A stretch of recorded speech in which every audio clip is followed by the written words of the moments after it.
We finally have our 16 servo driver LCD display unit thing made.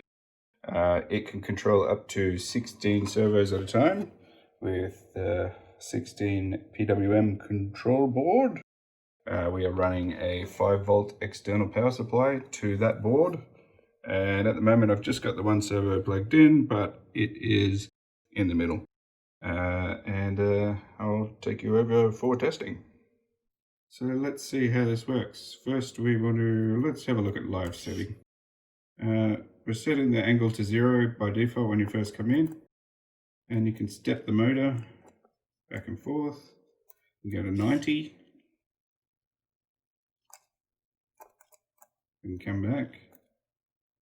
And then we can exit. If we go back into live set again, we'll change it back to 0 again. Because we're pressing that, that's why it went. We're going to exit. Let's set to neutral. So that's gone to 90 degrees. And we can do a sweep test. And you can do that for all 16. That is about it, I think. Yes.